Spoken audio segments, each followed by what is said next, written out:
Lindsey Wilson College cycling coach Dave Grigsby. You've joined us in the Thomas D. Clark reading room of the Katie Murrell Library for Lindsey Wilson Conversations. The way this works is you get to enjoy a beverage of your choice and talk about a subject that interests you. The beverage you have chosen is a vanilla latte, and the subject we are going to discuss is cycling, more specifically cyclist Lance Armstrong. Earlier this year, Lance Armstrong, the U.S. cyclist, came out of retirement and made worldwide news with that announcement. Why is something like that newsworthy, and why does Lance Armstrong matter? Well, Armstrong became an iconic figure that transcended cycling when he began winning his Tours de France. He surpassed the great, the venerable Eddie Merckx, who was widely considered and still is considered the greatest cyclist of all time. There were a number of riders that had 5 Tour wins, but no one could ever even get close to the 6th. Miguel Indurain was probably the closest to get to 6, but he failed as well. And as Lance, who, an American racing in a predominantly European sport, began to dominate, he started to get more and more attention, especially with the backstory of his cancer, which, made him the underdog, which Americans love to root for. And oddly enough, not all cultures root for the underdog, but Americans do. So this is what all the stars aligned and everything lined up in Lance's favor, and that's some of the things that made him an iconic figure. And it's the equivalent of the first time Michael Jordan came back after retirement. The first time he came back, there was a huge buzz, and there was lots of high expectations for him. And so I think that's why. 20 years ago, cycling was not a major sport. It was not even a minor sport in America. 120 years ago, however, it was a major sport in America. Lance Armstrong brought it back. That's true. He did. People don't realize that Madison Square Garden 90, 100 years ago would sell out every single time they would have a Madison or a 6-day race. Actually, the Madison was named for the Madison Square Garden races. They would literally sell thousands upon thousands of seats. Before the Great Depression, people would come out and watch cycling. It was more popular than baseball. And that is shocking for some people to hear that, and they still don't believe it, but it really happened. Cycling is the second biggest sport in the world behind soccer. Because it's not as popular in America, people get pretty myopic and they think that it's just football, baseball, and basketball. But yeah, cycling was huge. How did cycling lose popularity in America? It's hard to say. Cycling, especially the kind of races they were doing that were drawing these thousands upon thousands of crowds, had to be done indoor. And it had to be done on a wooden track, which was expensive to construct and expensive to maintain. And it was around the time of the Great Depression when people didn't have the money to, participate and to go to these places. They had to buy bread. So they didn't have money to go to the bike races like they did the horse races and things like that. They didn't have the money to do that. So all of the venues fell into disrepair. That with the internal combustion engine.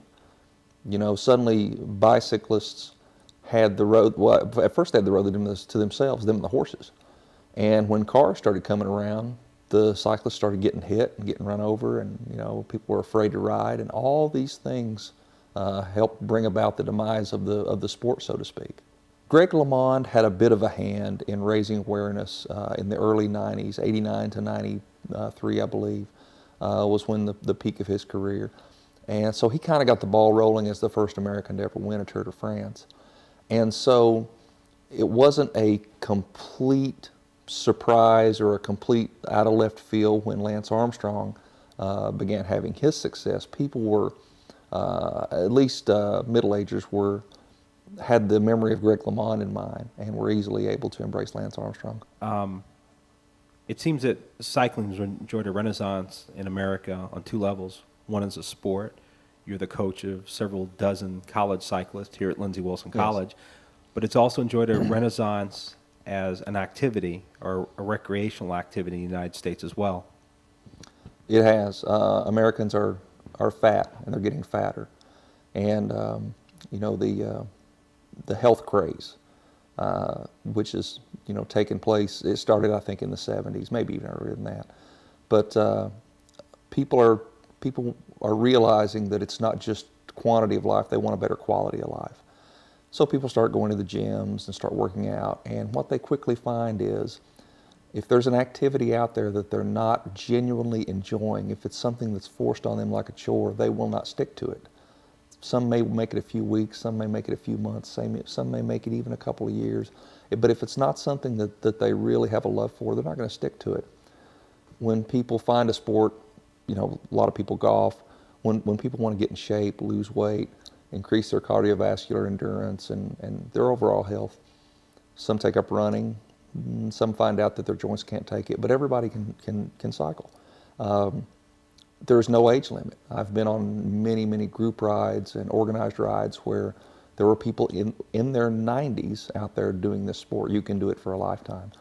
Of course, when you talk about cycling, you have to talk about the movie Breaking Away.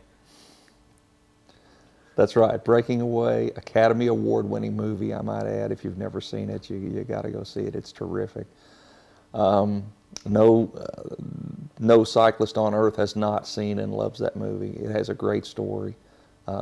It speaks to cyclists because it's very true. The young boy kind of wants to adopt Italian culture because the Italians are really into cyclists. And honestly, I don't know anybody that hasn't done that at some point that's really into cycling. It's kind of funny, but it's true. Yeah, Breaking Away is brilliant. It's an awesome movie.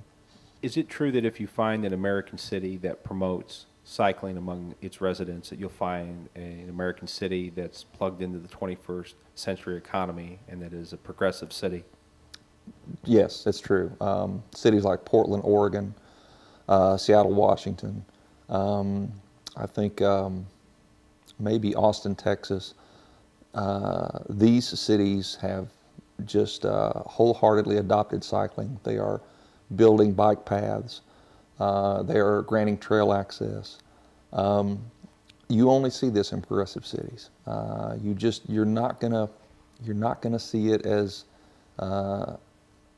popular in cities that are congested. So yeah, that's absolutely spot on. Lindsey Wilson cycling coach Dave Grigsby, thank you for joining us for Lindsey Wilson Conversations. Thank you.